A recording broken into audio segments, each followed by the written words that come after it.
Mula nang tayo'y di na nagkita. Magandang araw po sa inyong lahat, mga giliw naming tagapakinig. Sa araw pong ito ay matutunghayan po ninyo ang isang kasaysayan na itatampok namin sa linggong ito dito sa ating dulang. Luha. Oh, good morning, ate. Anong numero ang tatayaan mo? Ano bang magandang numero? Wala na kasi akong maisip na numero eh. Sa tinagatagal ko nang tumatay eh. Naisip ko na lahat ng numero. Kaso, wala pa yatang kung swerte.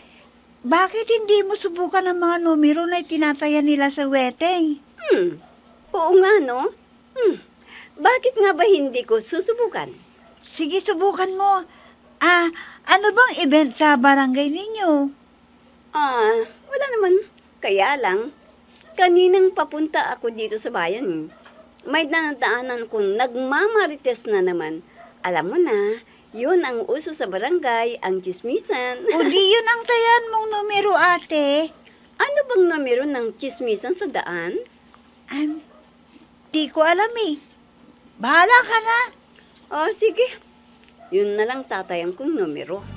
Ikaw lang ang tanging mahal ko sa buong buhay kong ito. Pag-ibig ko'y tanging ikaw lamang, sa puso ko'y nag-iisa ka lang. Saan ka na naman ba galing, ha? Lalaking ito, para ka namang bago ng bago eh. Alam mo naman na pag ganitong oras ay pumupunta ako sa bayan. At tumaya ka na naman sa loto, ganun ba? Ano pa nga ba? Inuubos yung pera ko sa pagtaya ng loto, ha? Hindi ka naman nananalo. Malay mo, sa pagkakataong ito mananalo na ako. Kung yung tinataya mo sa loto, ibinil mo ng ulam, di nakakakain pa tayo ng masarap. Pwede ba? Huwag mo akong pakialaman. Ito lang naman ang libangan ko pagbabawalan pa ako. Paano naman kasi? Mas inuuna mo yung pagtaya-taya mo sa luto na yan kaysa pagkain ng mga anak mo. May pagkain naman tayo Ibinibili ko naman ng pagkain ang perang binibigay mo sa akin. Ang ibig kong sabihin, magluto ka muna ng pananghalian bago ka tumaya sa loto. Tignan mo nga ako. Pasado alauna na. Pero hindi pa kumakain ng mga anak mo. At kung hindi pa ako umuwi dito sa bahay para kumain, hindi pa rin sila makakakain ng mga bata. Hayaan mo. Pag nanalo ako sa loto, hindi lamang 2 ang magiging katulong natin, kundi 4 o 5 pa. Nako, kailan pa yan? Kapag tumirik ng mga mata ng anak mo dahil sa gutom, makaalis na nga. Saan ka pupunta? Akala ko ba umuwi ka dito para mananghalian? Lumipas na ang gutom ko. Ay ang mga anak mo, pakainin mo dahil nakapagsaing na ako.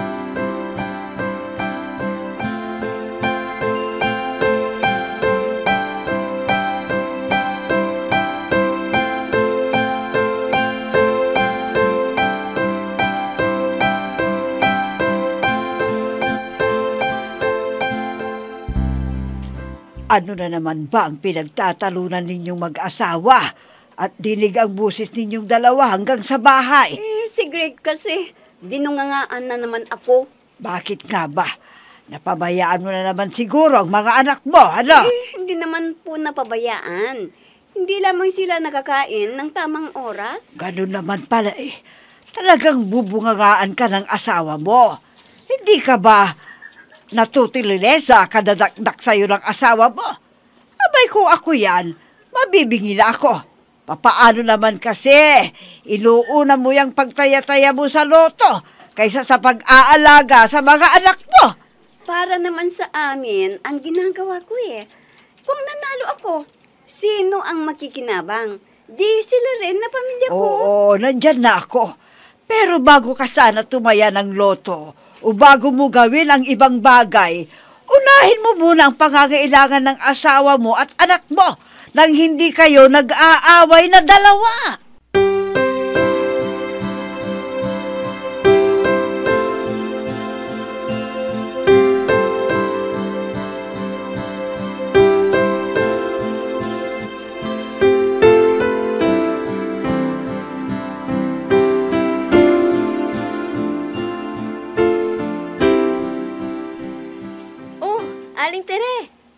1 linggo na lang, makakabayad ka na sa lahat ng utang mo. Pwede ka nang mag-renew. Pas muna. Total, marami pa naman akong paninda eh. Pabili po. Itong si Betty ang pautangin mo. Ano bang negosyo nito yung si Betty? Ay, oy Betty, sagutin mo nga ang tanong ni Ma'am Aurelia.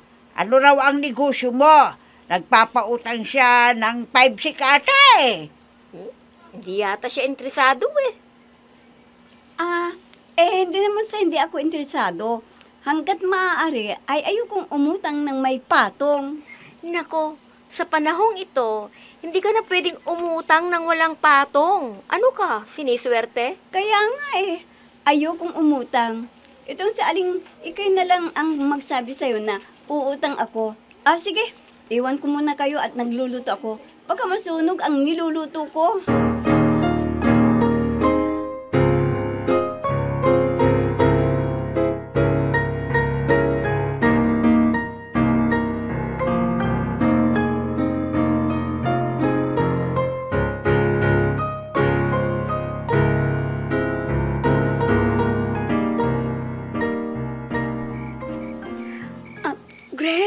Greg! Bakit? Ang taas-taas na naman ng lagnat ng bunso natin. Uy, ang taas nga ng lagnat. Wala ka bang gamot na tinago dyan? Wala, no. Naubos na eh. Naku, paano ba ito?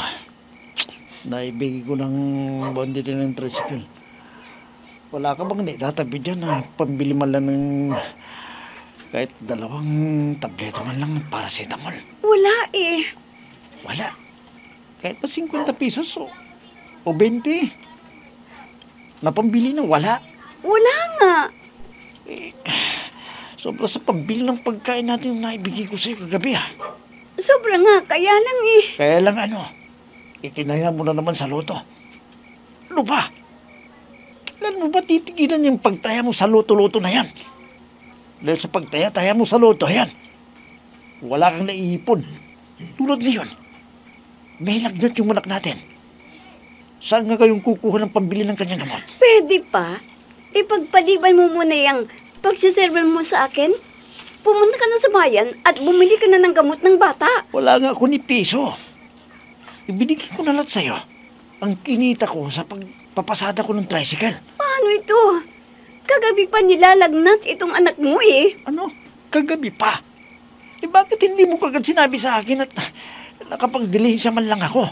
Ipinainom ko naman siya ng yung gamot at nang nawala ang lagnat. Pero heto ulit, nilalagnat na naman siya. Ano? Jesus, nawala nang maghapon nilalagnat naman ulit. Oo. Kailangan natin siyang dalhin sa ospital. Baka kung ano na yan. Wala nga akong kapera-pera eh. Ewan ko sa'yo. Hindi ka nag-iipon kasi. Lagi na lang pagtaya sa luto, inuuna mo. Kahit pala piso, araw-araw, hindi mo ginagawa. Ano ngayon? Nga. Anong ginagawa mo? Asan ka pupunta? Pupunta ko kay Pario Pong para manghiram ng kanyang tricycle. Humiram ka na rin ng pera para may pambili tayo sa ireresita ng doktor.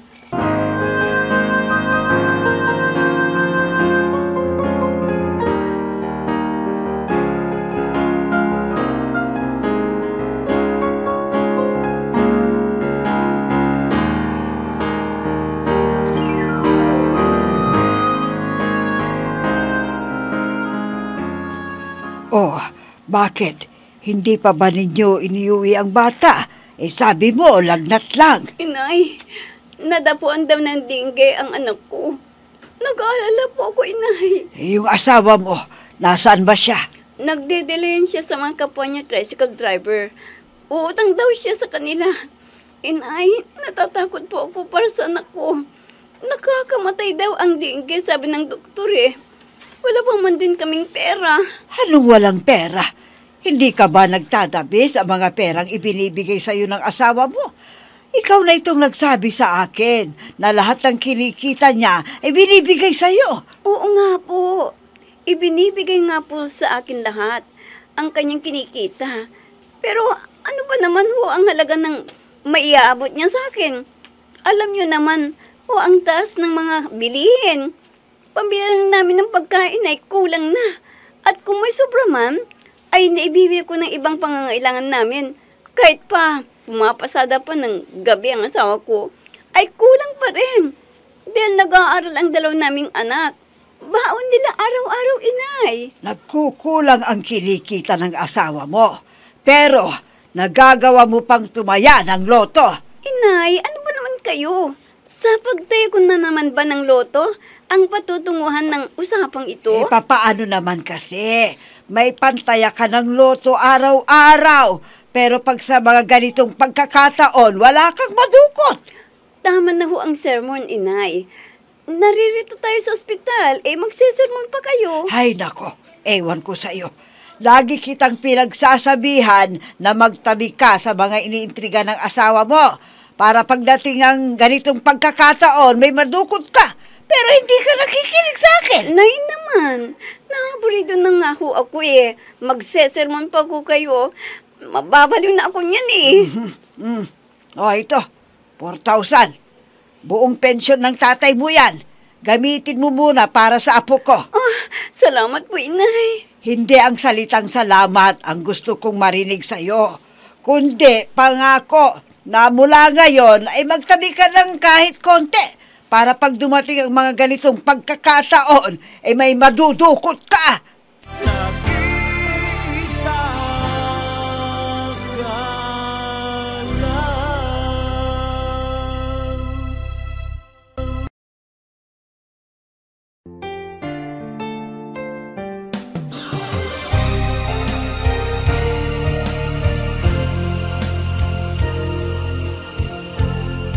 Magmula nang tayo'y di na nagkita, nadama ko ang... Nasaan ang inay mo? Umuwi na. Dahil magluluto pa siya ng panghapunan nila ni Itay.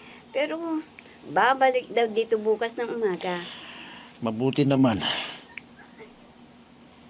Para may makasama ka dito. Bakit? Alis ka na naman ba? Oo. Kundi yung nakalap kong pera para sa pagsali ng dugo ng anak ng hayin. Baka kumulang. Pupuntahan ko si Ate Virgie sa kabilang bayan. Baka sakaling may maitulong. Baka sakali? Bakit? Baka sakali pa Hinahabol natin ang buhay ng bata. Hindi ako kasi nakasigurado kung magbibigay siya. Alam mo naman ang ugali nun.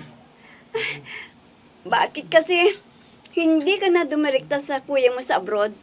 Ang kuya naman na ang nagtatrabaho Si Kuya Ramon nga ang nagtatrabaho pero ang pera niya, hipag ko naman ang humahawak. Di ganun din. Ate Virginia pa na ako babagsak. Ang ibig kong sabihin ay lumapit ka mismo kay Kuya Ramon para direkta niyang ihulog sa pangalan mo ang perang itutulong niya sa'yo. Ayaw nun. Dahil magkukulong naman daw ng pinapadala niya sa asawa niya. Malalaman din ni Ate Virgie na nagbigay ang Kuya Ramon sa akin. At baka raw maging dahilan pa ng pag-aaway nilang mag-asawa.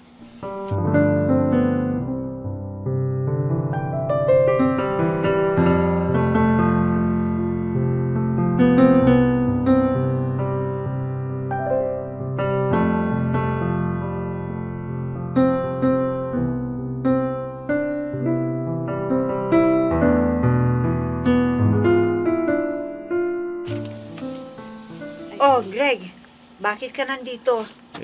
Kung kasi ate, nasa ospital ang bunso ko Ngayon? Kailangan namin ng asawa ko ng medyo malaki-laking pera. Wala akong pera. Hindi pa nagpapadala ang kuya mo. Kahit magkanong nandiyan ate, para madagdagan lamang Sinabi lang wala akong pera Sa iba ka na lang humingi ng tulong. Dahil wala akong maibibigay sa'yo.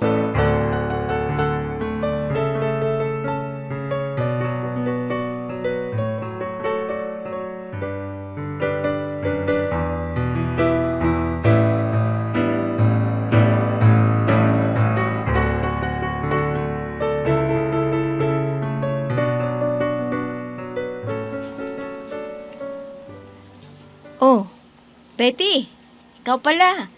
Anong atin? Himala at nagpunta ka dito sa bahay. Halika, pumasok ka. Friend, hindi na ako magpapaligoy-ligoy pa. Dahil nagmamadali ako. Hihiram sana ako ng pera sa iyo. Ha? Hiram ka ng pera? Hindi ba sabi mo noon hindi ka hihiram ng pera dahil may patong? Kailangan ko lamang kasi. Dahil nasa ospital ang anak ko. Kahit patungan mo, okay lang. Mapahiram mo lang ako para may gagastusin kami sa ospital. Naku, wala na akong pera. Alam mo naman na pinapaikot-ulan din ang pera ko. Sa iba ka na lang humiram. Yung walang patong.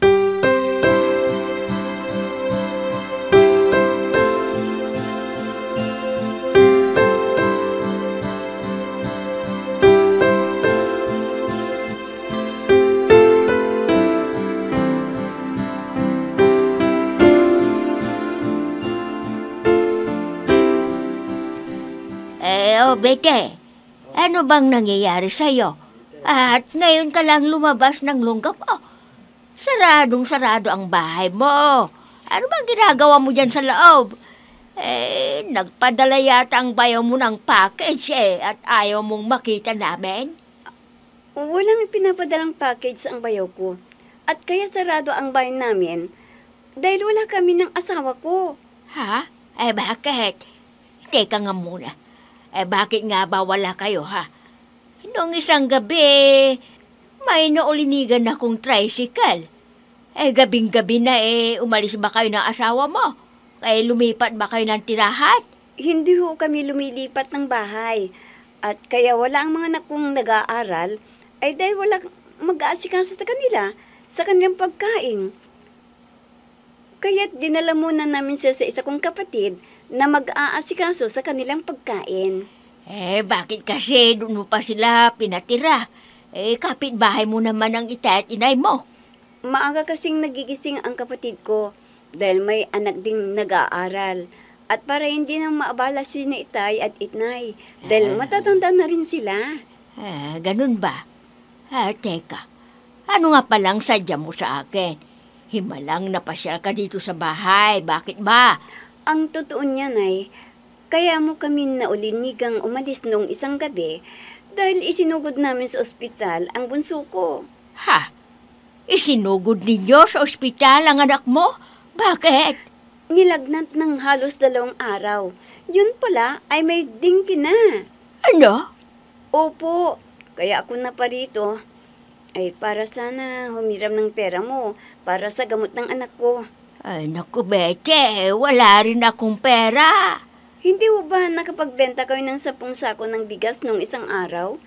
Baka pwede naman ninyo kayong mapahiram. Ibabalik ko kaagad sa oras na makapasada ang asawa ko. Ay, naku, Bete, paano po pa maibabalik ka agad Tricycle driver lang naman ang asawa mo. Ang mabuti pa, sa iba ka na lang humiram dahil kung aasa ka lamang sa kinikita ng asawa mo, ay hindi mo kami mababayaran.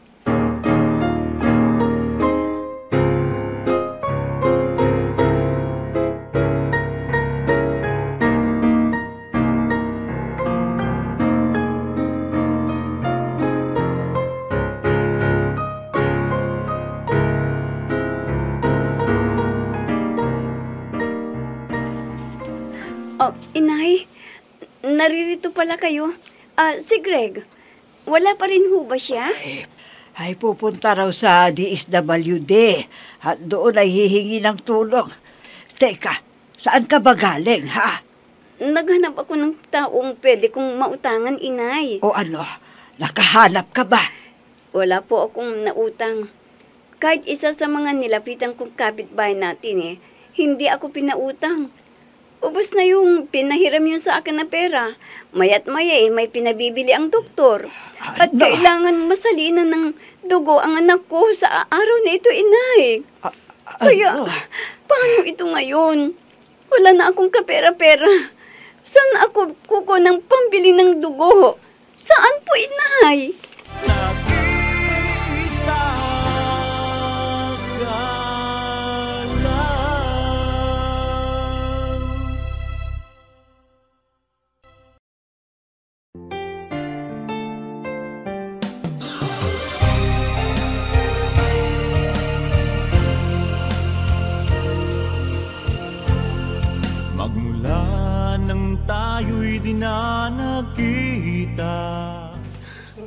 Masasalinan nga kaya ng dugo ang anak ni na Betty at Greg. Mga giliw naming tagapakinig, sundan bukas ang karugtong ng kasaysayan na itinampok namin sa linggong ito dito sa ating dulang. Luha. Mga nagbibigay buhay sa ating dula ay sina Mayra Abrehal Narnola, Susan Malikdeng, Robert De Guzman, Jun Cabato, Emma Dalope, Andrea Solar, Ami Diaz, at si Oscar Ora. Technical Supervision at Musika, Oscar Ora. Nilapatan ng tunog ni Robert De Guzman, Willie Francisco. Sa panulat at direksyon, Eva Alcoriza. Inihahandog sa inyo ng F3 Recording Studio para sa Pambansang Radyo ng Pilipinas, Bombo Radio, Philippines.